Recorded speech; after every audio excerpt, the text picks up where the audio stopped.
Why do we snack? Because we have nothing better to do? Well, people who snack on almonds have something better to do. Almonds are heart healthy and full of energy, with the crunch that keeps you in the game. California almonds. Crunch on. This is the Best of Mike and Mike podcast on ESPNradio.com. The Best of Mike and Mike. Hi there, it's Greeny. Thank you for checking out our podcast this morning. Here's what we have for you today. Our recollections of our friend and colleague Stuart Scott, plus those thoughts of Chris Carter, Rich Eisen, and Merrill Hodge. And plenty of coverage of the NFL weekend, including the questionable call in Dallas. Was it right or wrong? The Best of Mike and Mike. We begin today our 16th year together of doing this program, and this was certainly not the way I think either of us intended that this day would be, but you don't get to control these things in life. And I will say this to begin, we would not be doing justice to the memory of our friend Stuart Scott if we did not do our jobs today, which would mean covering sports with passion and enthusiasm, as he did better than any of us for all of these years. So that we definitely will. We'll get to all the football for you coming up in just a few minutes. But we will certainly take plenty of time this morning to remember our friend Stuart, who died yesterday, as I'm sure everyone across the world of sports and well beyond. I was so bordering on overwhelmed yesterday, Mike, by the outpouring that we saw from within the sports world, which didn't surprise me, and from beyond the sports world, which didn't shock me, but even in its magnitude did. The reach, the effect, the impact that Stuart made on people across America and frankly probably beyond that even took me by surprise, having been around him for all of these years. So it was for all of us at ESPN, while a day we all knew was coming, there was nothing surprising in yesterday. That didn't mean it didn't hit you like a ton of bricks, and that it certainly still did. Shocking because you don't want to relive the life of Stuart Scott, while he's still fighting his battle. So like you said, we knew we were getting to this, but we didn't want to start reliving while he was still fighting, and boy, did he fight. I mean, you want to talk about living those words of don't ever give up. That's what he did. This man fought through this 3 times, and he told you many times what he was fighting for. Obviously, his 2 daughters, we heard that so much. But you're right. I mean, the impact was incredible, and the outpouring of emotion inside the world of sports and out for a guy, who all the remembrances were fantastic about him, about just what he did for this industry, what he did for ESPN. He took it to a new, higher, different level of what he did. Of everybody uses that term, that kind of that hip hop way. He did things that, and you know what? When he was doing it, he was getting some pushback from it. He was getting, not everybody dug it, but that was the way he was going to do it. And it didn't deter him from doing things his way. I got to work with him, obviously, early, when he got here in 93. And I was still playing. That was my last year with the Miami Dolphins. But that's when ESPN2 started, and they had this show, Sports Night. And this was, I mean, you want to go back in the day. Keith Olbermann hosted it wearing his leather jacket all the time. Susan Kolber was on it. And Stu did what was considered like the updates during that show, called Sports Smash. And while I was playing, but in a bye week and after the season, obviously, as well, I came up and actually I would do things on that show, and it would be a laid back, it wasn't a coat and tie show. As I said, Keith was in the leather jacket. Everybody kind of dressed, down a little more, and it was kind of a new thing to try. And then when Keith moved up to Sports Center, Stu took over that show, and then obviously kept on moving up. But so I got to meet him when I first really finished playing football, and when he first really got to ESPN. We kind of came at different angles. Obviously, him coming from having his stops in Orlando and North Carolina, and where he was locally to ESPN, and so it was kind of a cool way to meet. And obviously, just like you did, you get to know him when you work together for so long over the years. But it was a fun beginning. But you knew with him when you heard how he was portraying sports, it was different. And you know what? It was cool. And as my son Mike said, he said, he's the guy we grew up on. My son Jake was saying they're 25 and 24. You hear LeBron at 29, 30 years old saying the same thing. He's that generation of guy you kind of grew up on, that kind of you look forward to a Sports Center to hear how Stu was going to break it down. he changed the vernacular of sports. He changed the way sports are discussed in this country. And, some people, when they die, you say there'll never be another.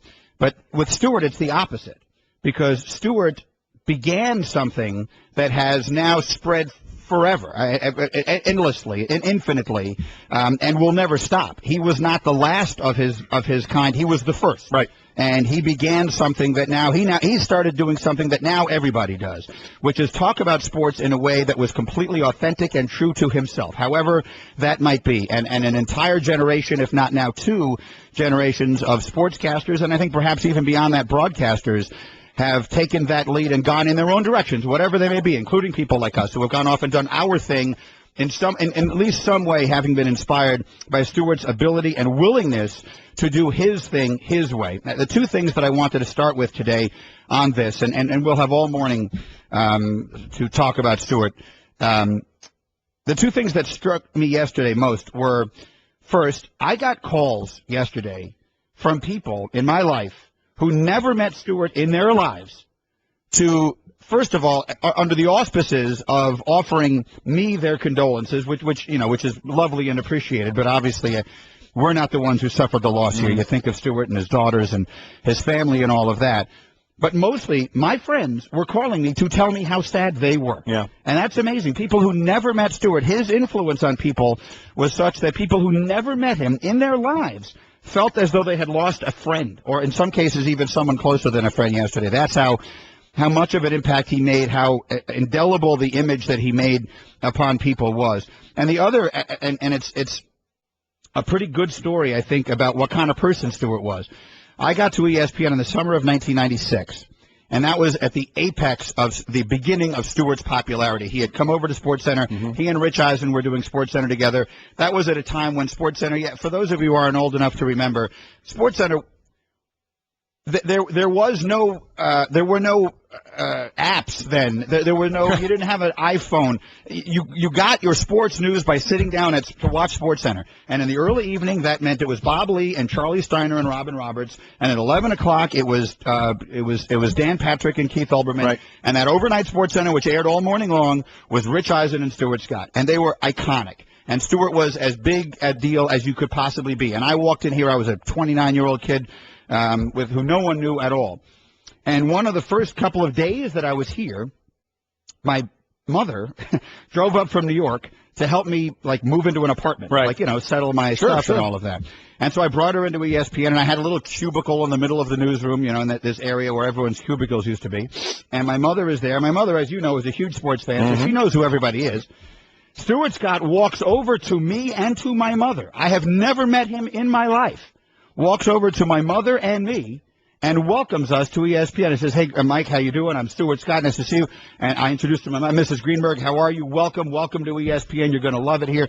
He was so welcoming to me and to my mother. And my mother, I called her yesterday. She remembered that. Whatever this was, 1996, so 18 years ago. That's the kind of guy he was. He would walk up to you, even though he was the biggest star we had, and he probably didn't know what my job at ESPN was. Right. But walked up to say welcome, and you're going to love it here at ESPN. He was that kind of guy. And I've got a million stories. I know you do as well. Of things that the one that I was thinking of with you, Mike, was when you guys hosted. What was the show you hosted? Was it with the all Ultimate Defender? Yeah, the Ultimate. You mean want to go back in the day?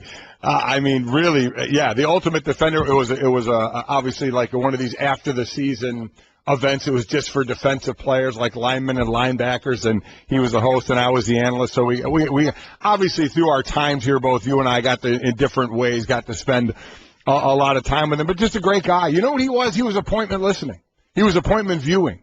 Is when he was on, that's what he became. It became, wow, how was he breaking down? Wait a minute. Some people didn't like it, but he was going to do his thing, and he just more and more some people loved him right off the bat, and more grew to love his style. And then it was like, okay, I have to see Stu do SportsCenter. And let me tell you, he was extraordinarily opinionated in the world of sports. He woke up every morning with our show, and he would call. I'd love to get Liam in there or Justin in here one of these days, because obviously in recent months it hasn't been the same. But for years, again, we start our 16th year together today. I would say a minimum of twice a week. Yeah. So we'd be talking about something, and I would get in my ear from Justin. Yeah, Stewart's on the phone.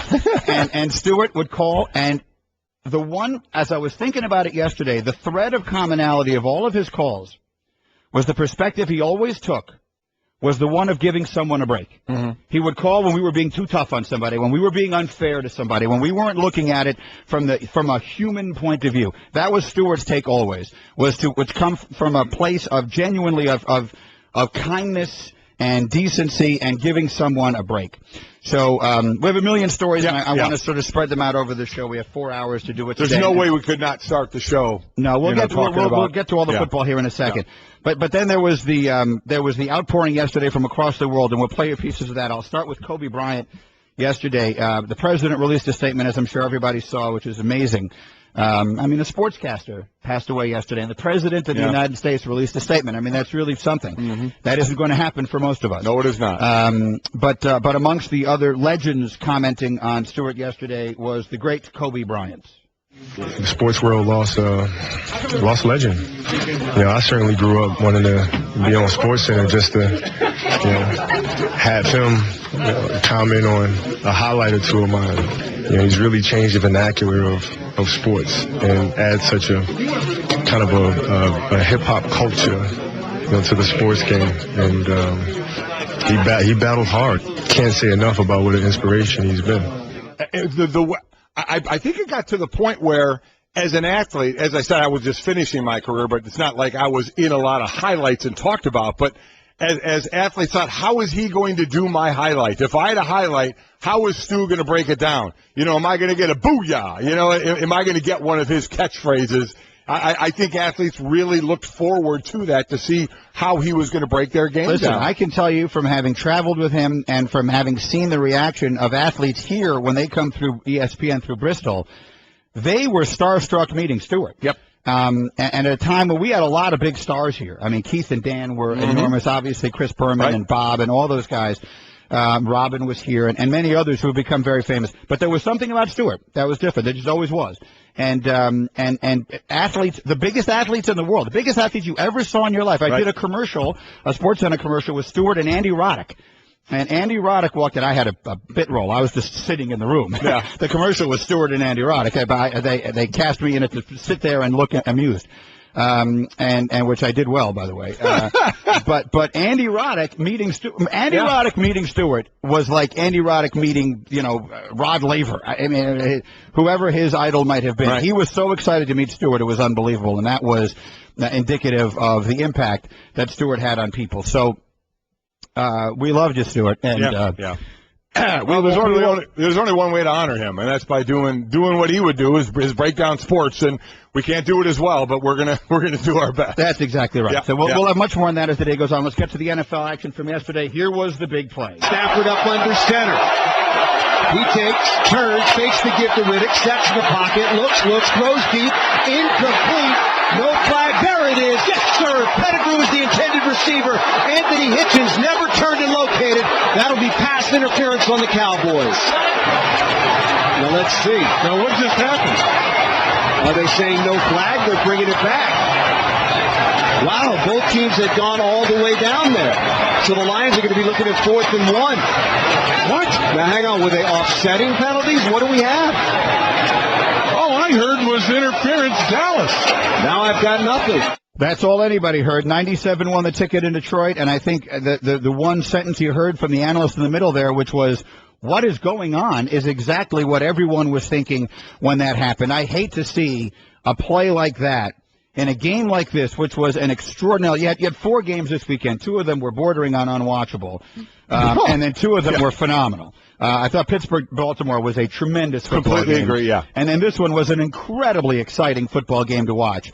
And I hate the fact that by far the most significant moment in the game is this ridiculously controversial picking up of a flag by the referee, Pete Morelli. But it is. There's no way to get around it. That's by far the most significant moment in the game. If that's a first down, the Lions are moving. The clock is running. They're going to get into Cowboys territory. They're going to kick a field goal, you think, at least. They could score a touchdown that'll put the game away. They had everything going their way, and that completely turned the football game. If for whatever reason you don't know what the setup was, it was 3rd 3rd and 1 at that point. They were on the Dallas 46-yard line, so they were in Dallas territory.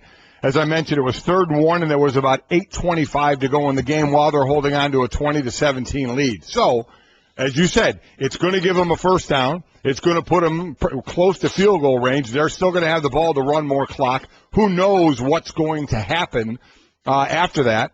Now, as Detroit says, and I'm happy they talked about it as well, they had chances after that. You know, after that, Dallas goes on an 11-play, 59-yard drive. You know, Detroit has their chances to stop them. That we'll get into. Well, they had a million chances. One of them is they could have gone for it on that 4th and 1 from the 46-yard line. And I don't think they should have at all. I think that was absolutely the right move. The way their defense was playing, the pressure they were getting on it. They sacked Tony Romo 6 times. They were hitting him a bunch in this game. When that was starting to formulate what was going to happen, my immediate reaction was punt it. Your defense is playing well. Try and peg them in a little bit. Unfortunately, your punter boots it all of 10 yards. Yeah. Now, nobody saw that one coming. Right. I didn't see that coming. Obviously, it was to pin them back, make them go the distance of the field the way your defense had been playing. I was all for a punt at that point, but as I just said, it was a 10-yard punt. So now they're starting the ball, on their own 41-yard line. So they have great field position as they start their 11-play drive. But everybody talking about that play as Anthony Hitchens is called for the interference. Remember, there's no face guarding in the NFL. For those that were saying he didn't turn to make a play on the ball and that's a penalty, it's not a penalty. He can just run with the receiver, look at the receiver, and put his hands up. As long as he doesn't touch him, it's not going to get called. There's not face guarding.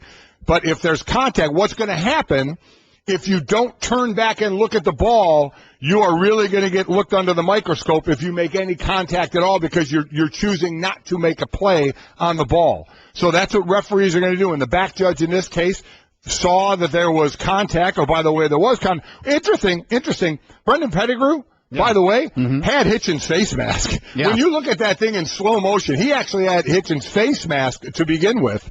Before Hitchens actually hit him before the ball came there. But the back judge threw the ball on the contact, and everybody basically saw it. And because he didn't turn and make up, you know me, I hate the ticky-tack calls at times, but I know they're going to call them. But if you don't turn back and play the ball, that kind of loses it for me, especially if you make some contact. And he made some contact, and he threw his hands up in the air like he didn't, but he had made contact, didn't turn for the ball. Flag comes out. Referee Pete Morelli makes the call, and then it's the head linesman who steps in and says, no, I believe he said there wasn't enough contact. Well, here's what we got from the pool report. The pool reporter gets to interview the referee, Pete Morelli, who said, the back judge threw his flag for defensive pass interference. We got other information from another official from a different angle that thought the contact was minimal and didn't warrant pass interference. He thought it was face guarding. It should be pointed out face guarding is a penalty in college football. It is not a penalty in pro football. To me, this is as blatant. I mean, in a sport, in a season, where they have called 1/10 of that 1,000 times in the NFL this season. That is the dictionary. If you're going to look up pass interference in a rule book, they might as well just show you the video of this play. It is absurd. Now, again, I didn't have a horse in this race. I was kind of rooting for Detroit, but I really didn't care. I rooted for Dallas all year long because I wanted Bubba to win the bet. Exactly. And he did go to the game yesterday. Once Bubba got there, I didn't care. Once Bubba got there, I lost my interest in that. So I just wanted a good game. So I was kind of rooting for the Cowboys to get back in the game. But then in the end, I sort of wanted to see the Lions win. They haven't won a playoff game in however long. Whatever. It didn't make any difference to me. The point is, that's a terrible call. I mean, that's terrible. That is a terrible picking up. The fact that if it had not been called, it would have been a terrible no call. The fact that it was called and then overruled needlessly, senselessly, and almost without historical precedent. When does that happen? When does the referee get up there, announce the penalty, and then walk over and say, actually, no, changed our minds? That never happened. As Pete Morelli said, I shouldn't have made the call as quick as I did, because understand the other component of this, these officials don't work together. What you get is all-star groups. You get, as I said, our players, we're graded every Monday or the day after our games. Referees are graded. When you get to the playoffs, the top referees at their position are put together for a group. A lot of that was brought into question as should you grade a referee as a group and bring the groups together, because now you're all working together for maybe the first time or whatever. I'm sure these guys cross paths more than that. But and I don't know. We're going to try and get an official on today to talk about that. Just and I heard Mike Pereira talking about it. The communication isn't as good because you don't normally work with these guys. So the referee makes the call, and then the head linesman comes in and says, "I had a different view." And Morelli, the referee, says, "Well, maybe I shouldn't have announced it so early." And that's true. Listen, if they'd all got together, what would we be doing now? If they all got together and decided to call it off, we would still complain. And we thought we would have. Now, I don't think it was as egregious as you. In today's NFL, I get why you would call that. I don't think it was as egregious as you make it sound like it was, but many people are on your side saying it was blatant. In this NFL, I understand why the flag was thrown. I get it.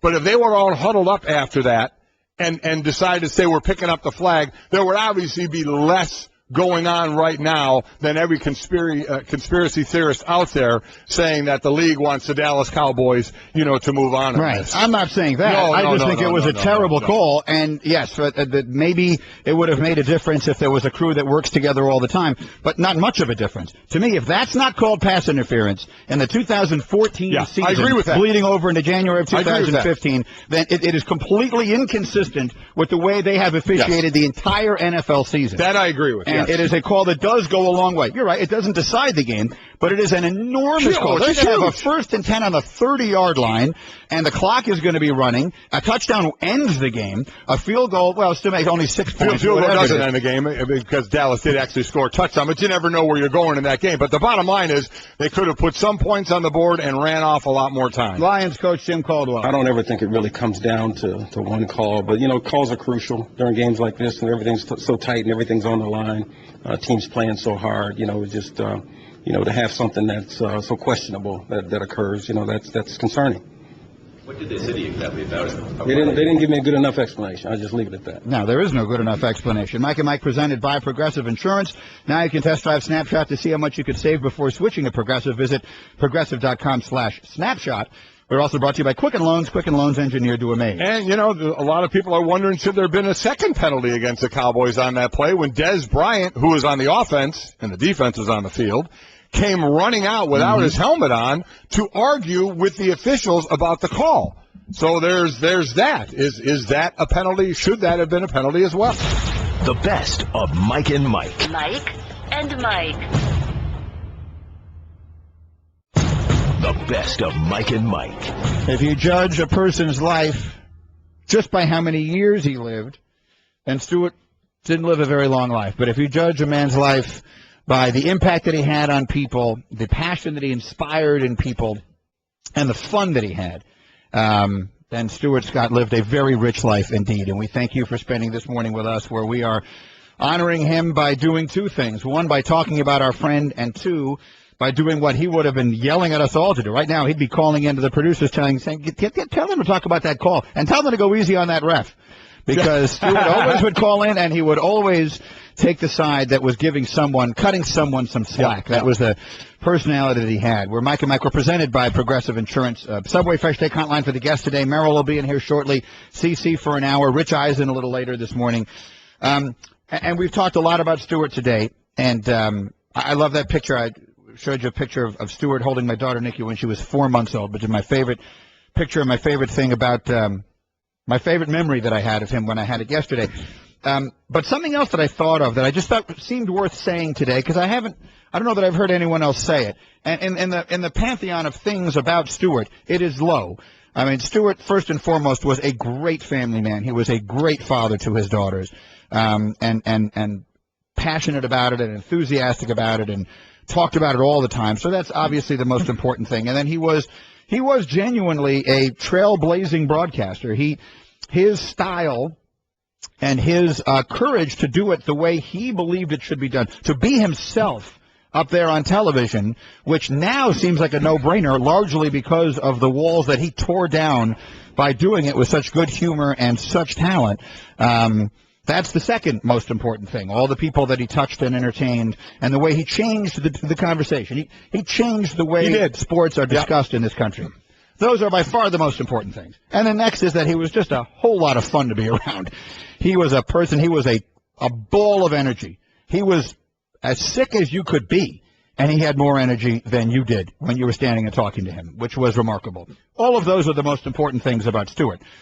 And I heard all of those said yesterday, and rightly so. One thing I'd like to say about him that I've not heard said.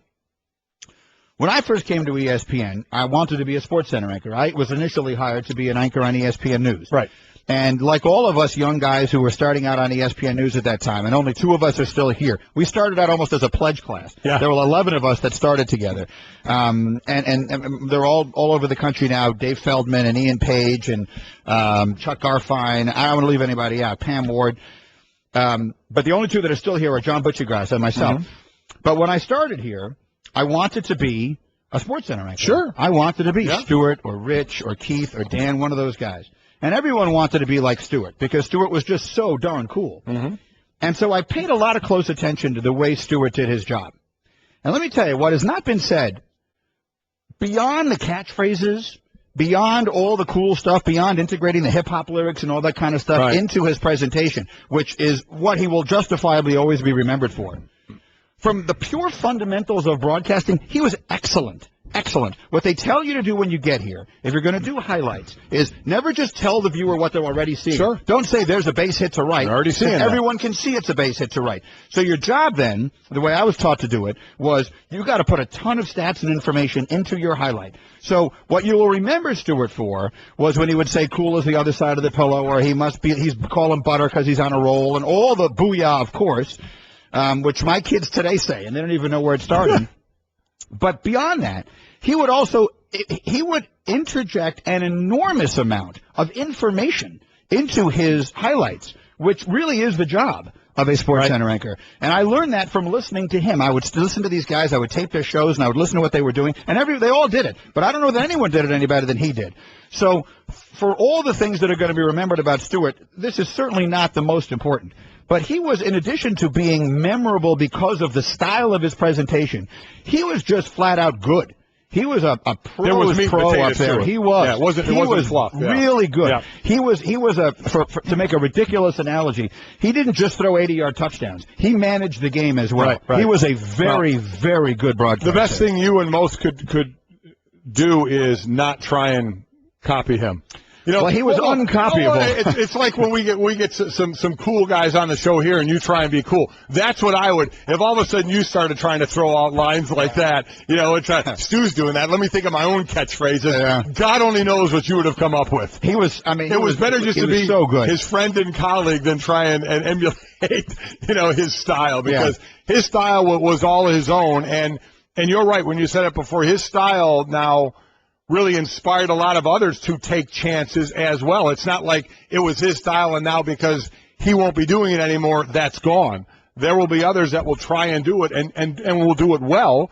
You probably wouldn't have if you tried to, say booyah and cool as the other side of the pillow. But you know what? His being willing to be himself opened the door to a generation, and maybe 2 generations now, of sports broadcasters, including myself. Because even though I'm only 2 years younger than he was, he got here way before I did. Right. So he influenced me despite the fact that we were not that far apart in age.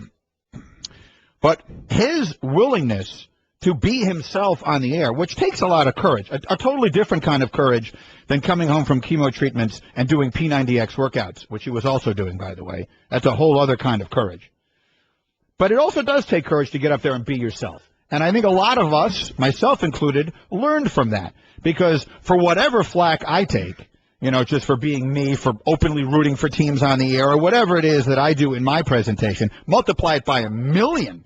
And that's what Stewart was hearing in 93 and 94 and 95 when he first started. And he had the courage to go up there and be himself. And I think that changed a lot of things. Of the 2 of us sitting here, only you can answer this. My goal was to play in the NFL, and I will never forget my first game of how, even though you play a lot to get there, when you're finally in it, there's a moment to kind of grasp. For you, for guys like you, it was doing your first SportsCenter. Oh, yeah. So understand, remember, Stu came in on ESPN2 when that started, and Sports Night. It was a little more irreverent. He and Susie Colbert and Keith Olbermann in his leather jacket, they kind of had a little more license to be a little different. And Stu already was, So I still have to imagine that first Sports Center when instead of wearing a sweater, Stu, had to wear a coat and tie. And now he's on Sports Center, and now this is the big leagues. This is the NFL, the Major League Baseball, the NBA. At this point of what Sports Center was, this was the big leagues. And now, to have the courage and the conviction to say, this is the way I'm going to do it. Some people may not like it. Oh, well, I'm going down that road. Yes. He was unabashedly himself, and in so doing, he broke down a lot of barriers, and in every way, for everybody. Obviously, for a generation of African-American sportscasters who've come behind him, but not only that, for all of us as well. But more important, at least to me, than any of that, he was just a good guy. Stewart was just a good guy. If you were around him, he was, you always hear about, I always think it's kind of a cliche, but you always hear about people who, when they're sick, they make you feel better. Yeah. When Stewart would get sick, and this kept happening, and he kept, getting better, and then he would come back. I remember I ran into him, the last time I guess I would have been alone with him, was this past January at the Super Bowl in New York. And I ran into him in the lobby of the hotel. We were staying in the Westin Hotel, Mike, you recall, yes, in mm-hmm. Midtown. And I ran into him in the lobby. At the top of those big escalators that they have there, mm-hmm. and I going up the escalator, he's standing there, and I came over, and I hadn't seen him in a while, and I knew that things, all of us who work here knew that things were going in this direction, mm-hmm. even then. And it is very difficult to know exactly what to say to a person when you know that is the reality. And I remember I walked over to him, and I'm nervous about what exactly I'm going to say. Yeah. He grabs me, gives you one of those big hugs, what's up, introduced me to his girlfriend, who we've all now seen pictures of, and it was the first time I met her, lovely person, and was just as upbeat as you could be, and talking about Peyton, and talking about Seattle, talking about everything, but the notion that he was ill never came up in the conversation, not once. And that's the way he wanted it, that's the way he lived his life. He was a courageous son of a gun, and he really was. Yep. He had a lot of guts, and so all of those and more are what make up a person's life. And he lived his in a very public way, a very admirable way, and it was a privilege to work with him. It was a delight to know him, and it is nice this morning to share some memories. The huge negative is obviously at only 49 years old, but he left so many positive stamps on people in this world, and that's a great thing to remember. All right, Mike and Mike, let's move as he would be yelling at us to the sports news. We're going to get Merrill in here. We'll go through all the NFL stuff. I've not had a chance to give a few of my thoughts quickly on the college from last week. So let me just run through a few of those. And I admit, I followed you guys on Twitter all week, but where I wasn't watching. So I don't know for sure exactly what your take on all of these was. So let me give you a few thoughts. Well, I had the right take, so hopefully you'll agree. So we'll see. Let's see if I can. Even though I was wrong in my picks. By the way, I was too. I had both games wrong. I had all 4 NFL games this weekend right. By the number. But with the number, yes. I had, and I did not get to tweet. Yes, I was planning on tweeting my picks yesterday, and then when Stewart died, it didn't seem so. Sure. If you don't want to believe me, you don't have to. But I'm telling you, I had both of Sunday's games right as well. I was given the points with Indy, and I would have taken the points with Detroit. I actually thought Detroit was going to win. But in Vegas, I would have won because the number was 7 or 7.5. But either way, I had both those games wrong on Thursday night. Mm-hmm. Let's start with this. The notion that Florida State did not deserve to be in the Final Four because they played so poorly is ridiculous. Completely ridiculous. You don't get into the Final Four based upon how you are projected to perform in it. You get there based upon your body of work. They hadn't lost a game in 2 years. I had a million people tweeting me, so Greeny, you still think Florida State belonged in this game? Absolutely. Absolutely they did. Second, I can't believe the way they imploded. I can't believe it. Now, give Oregon all the credit in the world. They were great. They were relentless. They were all the things they usually are. But Florida State gave that game away. That is every bit a game in the second half before the avalanche of turnovers. I mean, obviously the inexplicable one where Winston just throws the ball backwards.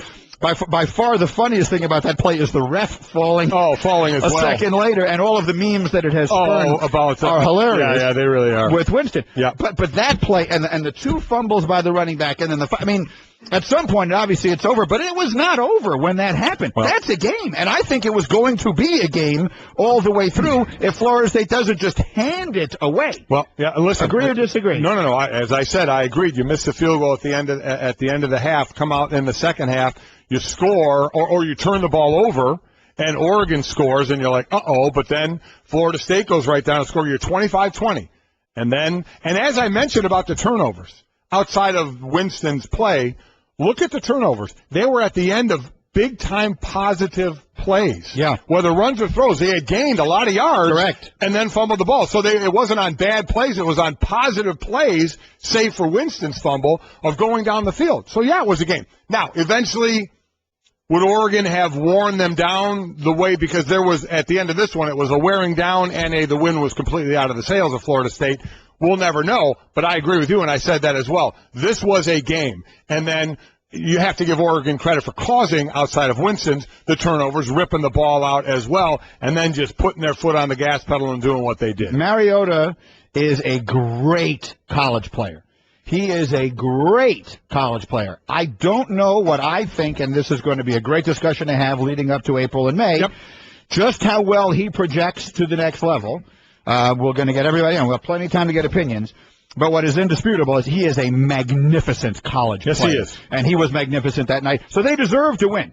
I'm not in any way suggesting Oregon didn't deserve to win. But Florida State gave the game away. Florida State deserved to be there. Well, handed the game away and deserved to be there. Yeah. As far as the other game, which I also had wrong, I thought for sure Alabama would win. I think what we have seen is that it is as simple as this. Urban Meyer has done one of the great coaching jobs of all time with Ohio State. I mean, you don't know the history chapter and verse going back to 100-plus years of college football, and there are probably a great many examples of great coaching jobs. But I don't know how you do better than this. I don't know how you do better than your Heisman Trophy candidate going down right before your season starts. You put this kid out there who didn't even play his senior year of high school. You make him into arguably the best quarterback in the country all year long. He goes down a week before your season ends. You put in a third-string kid, and now in back-to-back weeks, you destroy Wisconsin, who, oh, by the way, beat Auburn in a bowl game. Yep. And then you beat Nick Saban in Alabama in a national semifinal. That, to me, is one of the genuinely great coaching jobs that I have ever seen. It's incredible. It was incredible. I love the way they played Cardale Jones by making the throws down the sidelines or the quick throws or run, how they used him. But to me, it was, as I mentioned, 21-6.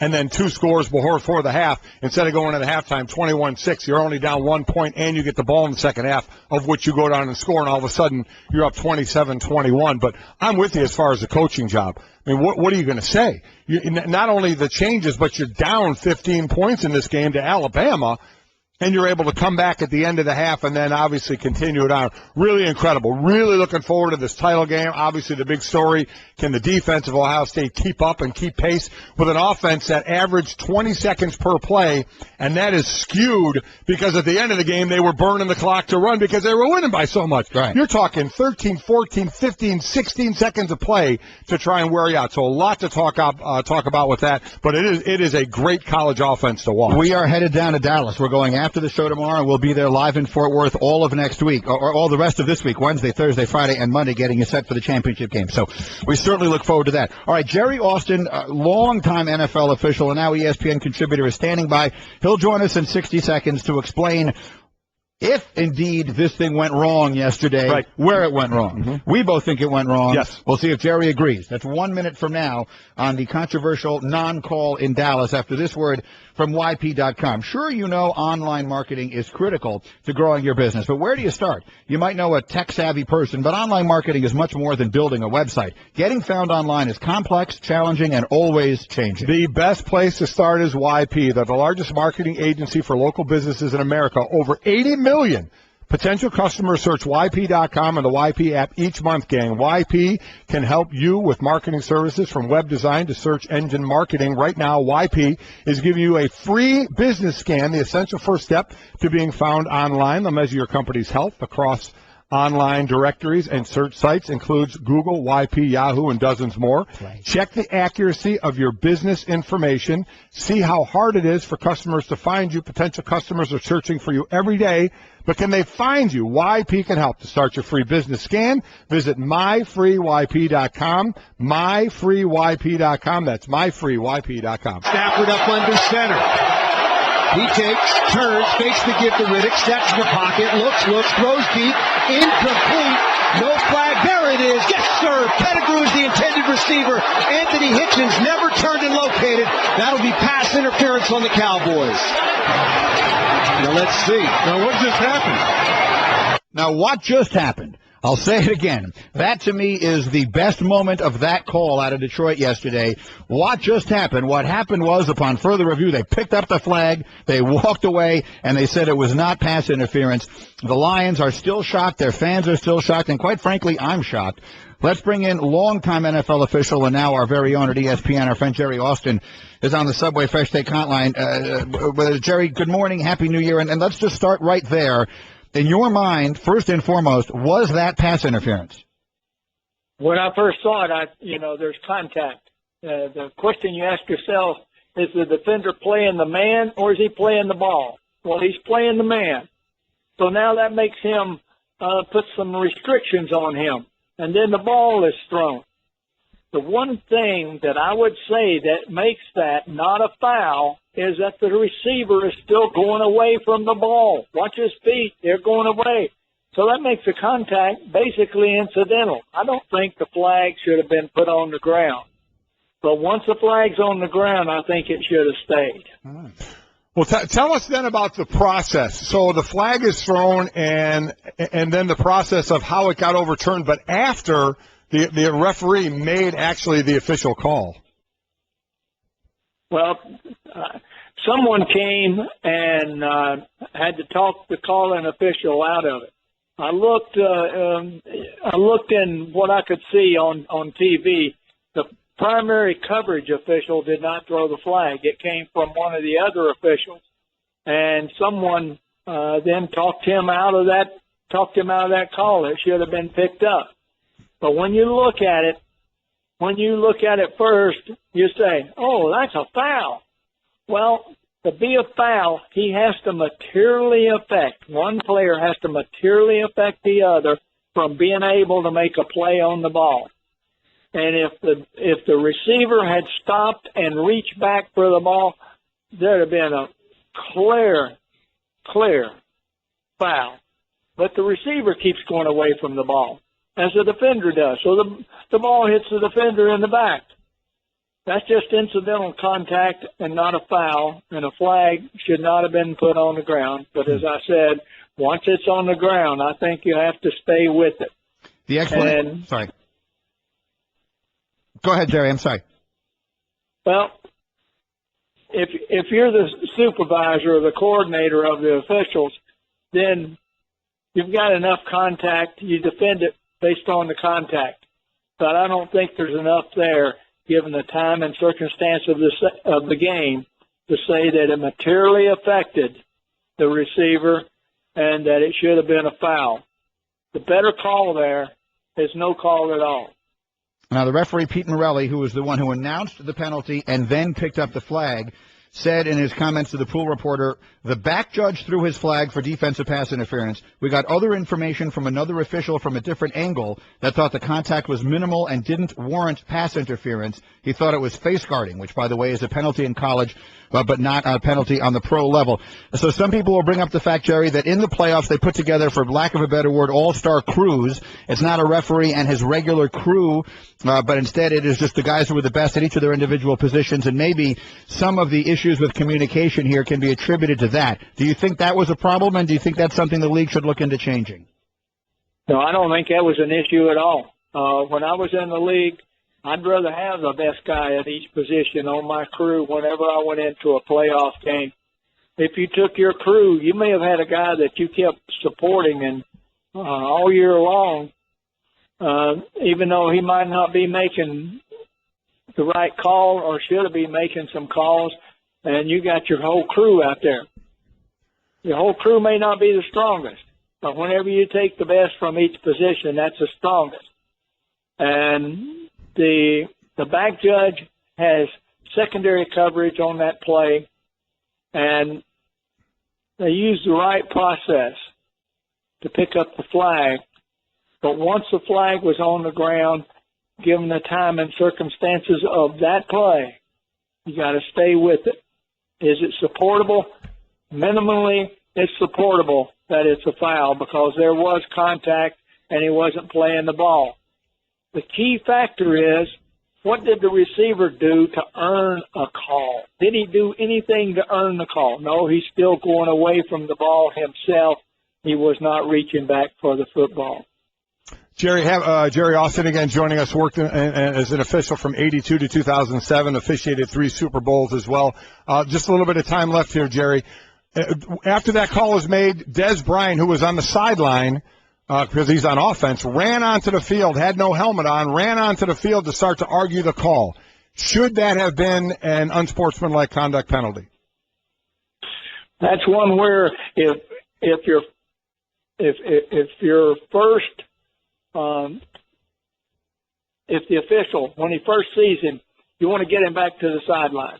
You don't want to complicate it with someone's emotional reaction, as long as it's not directed to where it could be a foul. Now, if he wanted to stay out there and argue, you got to call it. You got to put a flag on the ground for him being on the field and arguing the call. But what little bit I saw, it looked like that Dez turned right around and went back to the sideline. Fair enough. Jerry, we very much appreciate perspective this morning. It's absolutely welcome. Thanks, Jerry. Thanks, Jerry. Thanks, guys. That's Jerry Austin again, longtime NFL official, called the biggest games there were, and you heard him say he doesn't think it's a penalty. Look, I defer to his experience or his expertise, obviously. To me, just to the naked eye, the way they call things in the NFL today, that looked like a foul. And I see what he was saying, because a lot of times you'll see a receiver stop and reach back for the ball, and that's when contact really happens and there's a penalty, and that didn't happen here. That was interesting. I've not heard many that agree with Jerry on that. All right, on the field and off with Merrill Hodge in our studio next. Mike and Mike. Mike and Mike. What has been a very tough weekend for all of us at ESPN. One of those who was so beautifully eloquent yesterday talking about it on our coverage was our friend Merrill Hodge, talking about Stewart yesterday, and I want to give you a chance to share some of those stories as well, Merrill, so we'll do both of those. But let's start on the field.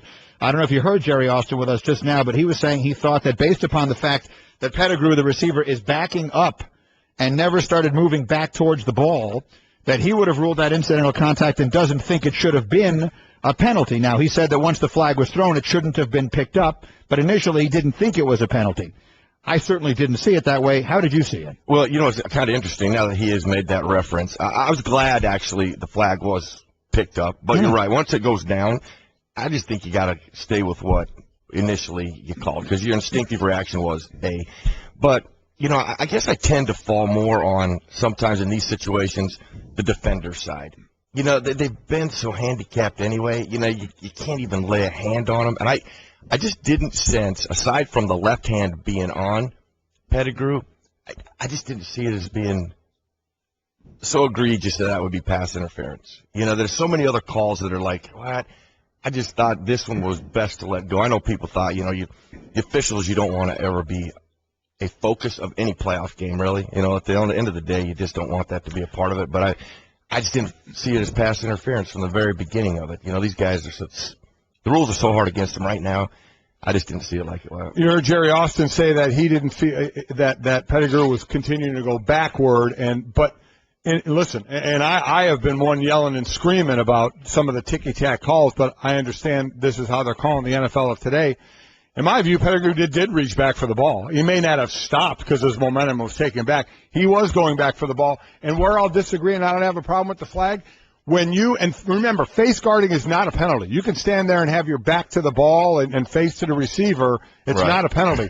But when you do that, you limit yourself. Now you better not touch the guy at all. If at all, if he had all looked back and there was that incidental contact, then I'm with you. I don't throw the flag. But I think you take away basically a lot of your rights when you just look at the receiver and put your hands up and there's contact as well. Do I ultimately want that call in the game? Probably not, but I get it in today's game and also when you're not making a play on the ball at all. Let me go through a whole bunch of stuff with you as quickly as we can, Merrill, because there's just so much there. Let's start with then the subsequent play, the play that comes right after that. It's a 4th and 1. The Lions have a chance to go for it. They don't. They choose to punt. Now, it winds up being a 10-yard punt, which obviously is a disaster, and it sets up the Dallas touchdown the other way. If you're Jim Caldwell, are you going for it on that 4th and 1? No. You know, you got to look at how the defense has played that whole time. You know, well, here's what's great about Mondays is, you know, we have all the results. We have all the results of what happened. You know, like, listen, if you tell Risper and Jim's here, hey, you're going to get a 10-yard punt. You're like, hey, guys, go for it. Right. You know what I mean? There's so much information that you have afterwards. You're like, boy, I'd have done that differently. Actually, when it was going on, through that whole thought process, when they were getting up there, I'm like, you know, they're crazy to do this. When the way your defense is playing to this point, you pin them back, and the way they've really played special teams at that point, too, you've done a good job. You get them, say, worst case, in the 20. On the 20, you make them go 80. If they can go 80, they deserve to win this game. The only thing about that is that there's still a lot of time left at that point in the game. Right. So it's not a question. It wasn't a one drive left in the game kind of situation. And it was a 3-point lead, so they didn't have to go 80. They just had to get into field goal range. Trying to talk them out of it? Yes, I disagree with you both. Listen, I know you guys played a combined 20 years, but you're both wrong. Okay, let's get to the next one. And Ndamukong Suh has most likely played his last game in Detroit. How much, because he's going to be a free agent. He's obviously a magnificent player. But how much do all of the questions about his antics and the other stuff, the questions about possible suspensions, how much do you think that will impact his free agency, and how much would it affect your desire to sign him to a huge deal? Well, I'm a little different because I've known Ndamukong Suh since he came out. I knew him as a rookie, and I know his family, and I know the Ndamukong Suh outside the white lines, and I love the guy. Now inside, you know, he does some things that are just, you know, like you shake your head and go, what? You can't do that. You know, you gotta be better than that. You are so good. Don't let other things detract from your greatness. So that being said, you know, there has to almost be a personal connection with him if you're gonna bring him on board, you know, to the behavior inside the white lines that has to come under control. You know, we can't have this as a part. And something, you know, if you're the leader in those situations, I've always believed that whatever punishment you're going to establish it right off the bat, but make sure you can execute the punishment. Example, go, listen, if we see these kind of things on our team, you're going to be removed. You're not going to play. You know, you have to be able to do that, though. Yeah. But if it happens, you got to be able to do it. It's like parenting. You can't threaten your kid with a punishment and then not do it when they don't do what they're supposed to. Because guess what? Then now your leadership skills are gone. You know, your word means nothing. You know, so, you know, that being said, I don't know that it's going to be a factor, guys, but not a major factor, because you're going to still look at what he does every down. I mean, not every down. This guy doesn't take a down off, doesn't take a play off. And we could think of a lot of guys who get paid a lot of money who they play sometimes. This guy plays all the time. As far as, and we'll talk about the Colts, obviously, because they're going to play, but they beat Cincinnati, and Andy Dalton still, you know, having trouble in the postseason. Marvin Lewis not winning the postseason, but sticking to Andy Dalton. Any issue with him? Is there, I mean, are you saying, okay, I've seen enough and it's time to move on? I didn't think Andy Dalton played all that bad. With, you know, listen, at the end of what we could get into as we get into, we'll probably get to where what it really mattered, and I think Golik's going to love this. In the playoffs, I am telling you this, it matters who plays well in the trenches. I know the perimeter players we're going to talk about, but really, if you looked at all the games yesterday, Saturday, the trench war, the people who won that, and then they won those games. Now, that being said, with the Cincinnati Bengals, what do they keep doing? They keep getting into the playoffs. They keep knocking on the door. If they're knocking on the door and they're still in the playoffs, you're going in the right direction. Do you want to win? Yes. But I can think of many times, Pittsburgh, shoot, how many times did we knock on the door, get in the playoffs? You know, and Bill Cowher, one of Bill Cowher's messages was, you know, we're going to keep knocking on this door, and one day we're going to knock the door down.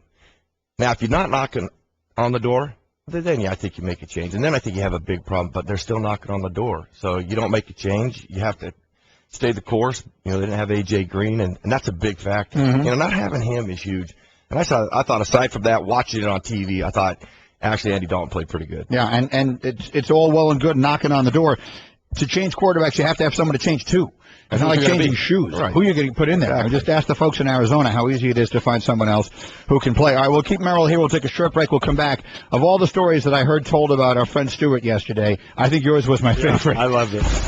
Mike and Mike. No one I know ever talked about sports with more passion and enthusiasm than our friend Stuart Scott, whom by now everyone, of course, knows died yesterday. And Stuart, to me, will always be remembered when I first came here for his partnership with Rich Eisen. The two of them doing that late-night Sports Center together. When I got here, I looked up to them so much. I wanted so badly to do what they did because they did it so well.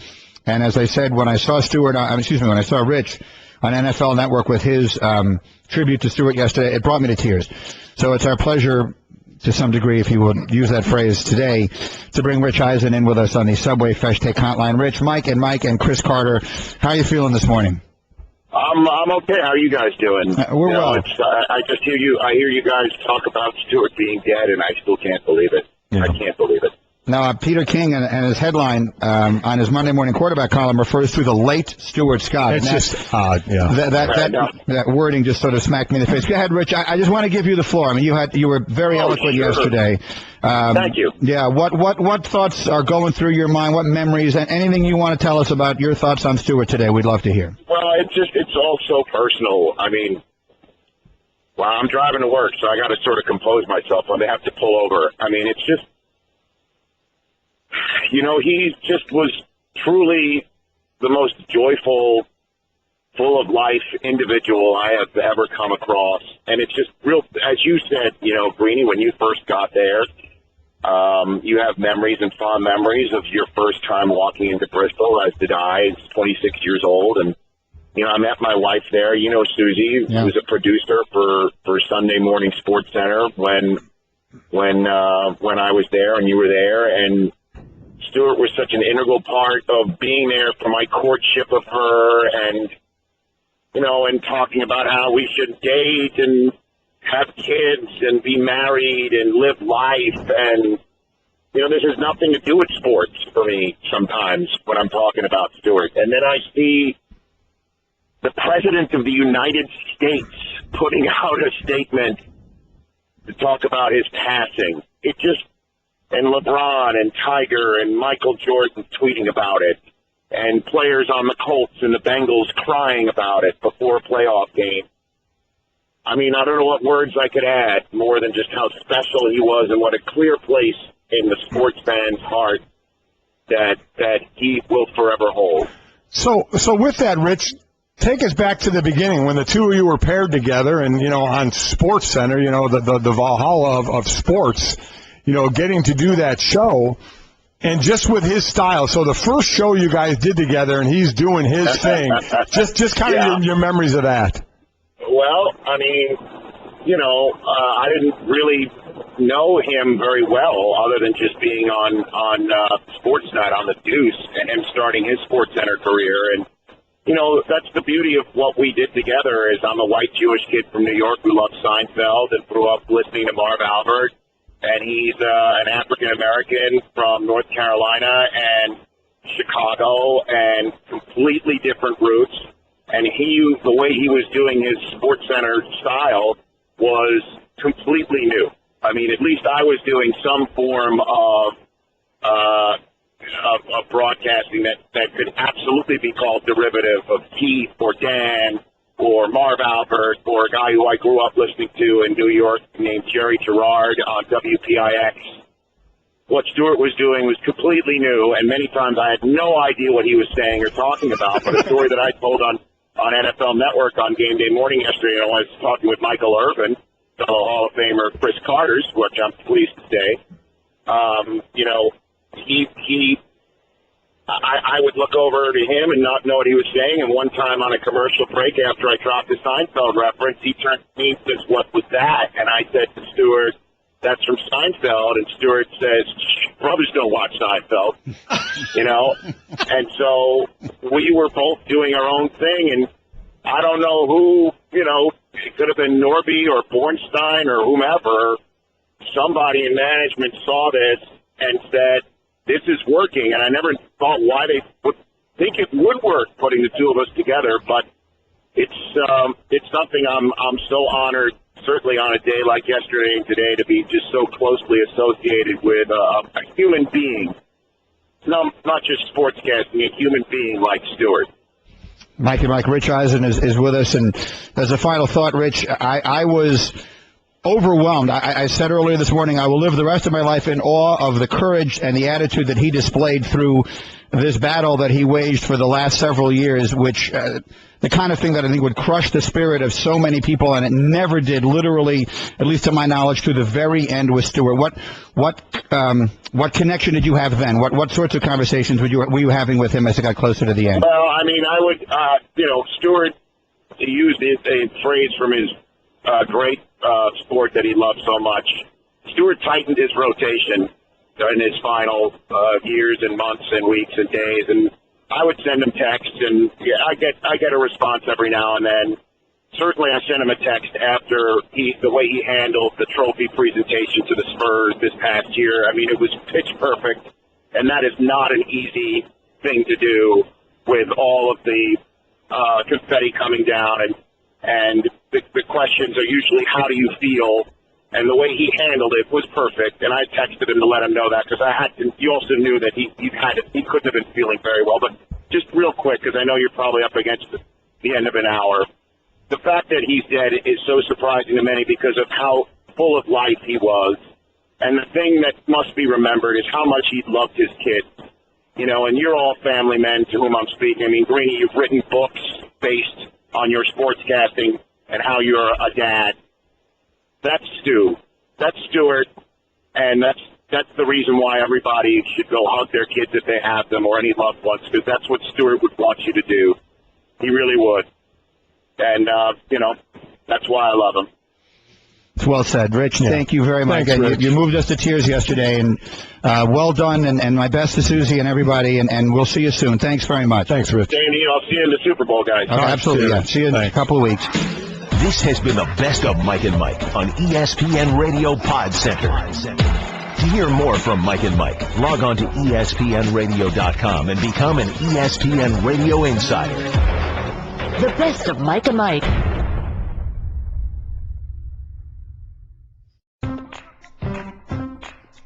Why do we snack? Hunger?